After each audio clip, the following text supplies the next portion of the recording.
What's going on, combat sports fans? I wanted to click on here and talk to y'all about the motion that we seen in boxing over this year and what it's gonna do for us for the upcoming fights in 2026. You know, everybody been jumping around. Everybody been jumping divisions. You got Lamont Roach, who was a champion at 130. He first stepped up to 135 to face Gervonta Davis. I believe he beat him. They called it a draw. Then he went to 140 to fight Isak Cruz. I believe him beat him. They called it a draw. Now, Shakur Stevens ain't waiting around. He been trying to call Gervonta Davis out forever. Ain't really a lot going on in 135, so Shakur Stevens decided he gonna go up to 140 and face Teofimo Lopez. Shakur been calling out all of these names for a long time, so I'm happy to see Shakur went on and said, fuck it, stop, and gave him the fight we want to see. But he got to go up to 140 to do it. Now, Shakur say he not staying at 140. He going to go up there and accomplish that feat, and he coming back down to still try to see if he can unify and possibly go undisputed in 135. But remember a couple years ago, all of them guys was at 135. We had the Four Kings at 135, which was Ryan Garcia, Gervonta Davis, Devin Haney, and Teofimo Lopez. Them was the Four Kings. Them was the anticipated fights. Them was the ones we wanted to see mixed up. But at this point, only one of those that's still in 135 is Gervonta Davis.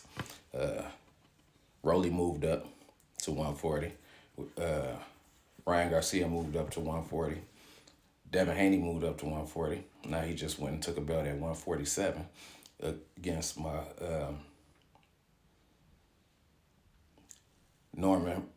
Brian Norman Jr. So now you got Devin Haney at 147, and he being chased. On his heels right now is Keyshawn Davis, who took a belt at 135, missed weight, and announced going to 140. Now he ain't talking about 140 now. After Shakur, his brother and stablemate, talked about going to 140 to beat Teofimo Lopez and take that belt.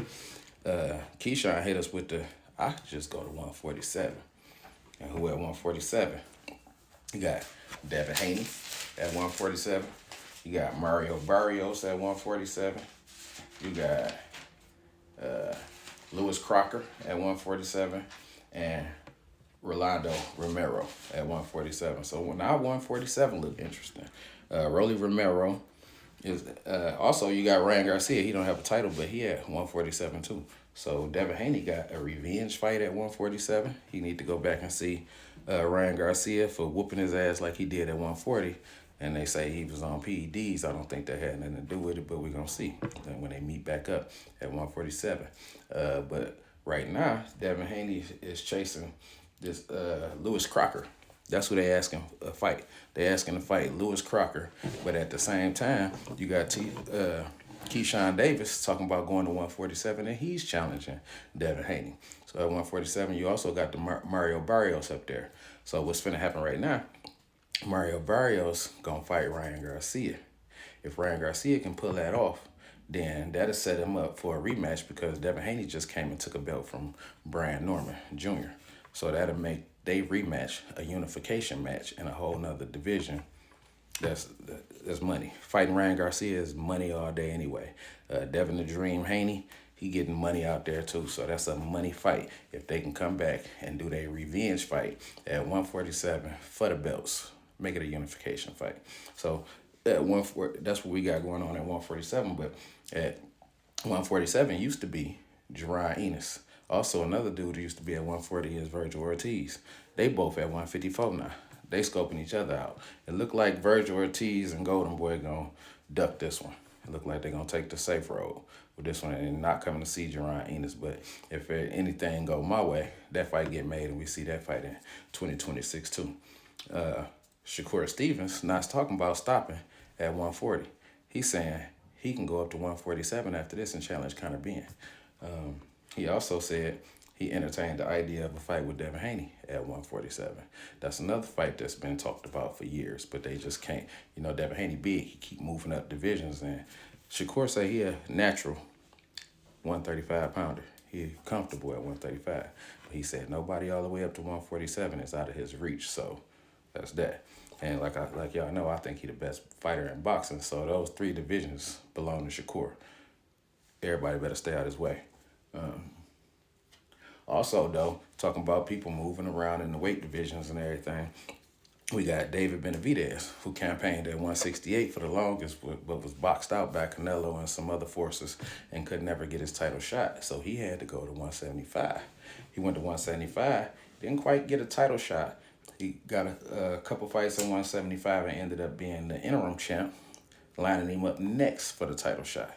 But when Bivol and Beterbiev fought twice and came out with a 1-1 and decided they want to go back for the trilogy, I believe it was the WBO said, well, they not going for it. Benavidez was up next, so if y'all want to fight that trilogy, they upped one of them belts. They took one of them belts off of Bivol and gave it to the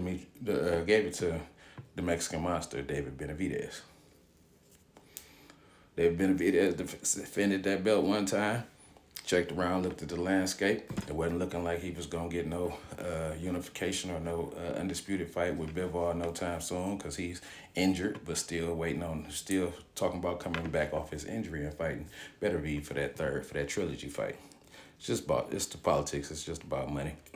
So Benavidez is not going to wait around. He going to cruiserweight, which is up to 200 pounds. He going to cruiserweight, and he looking for a fight off of, what's my man's name? He looking for a fight off of Apatanya. I can't quite pronounce this dude's name, but he got a belt at cruiserweight. So David Benavidez, that's the next fight.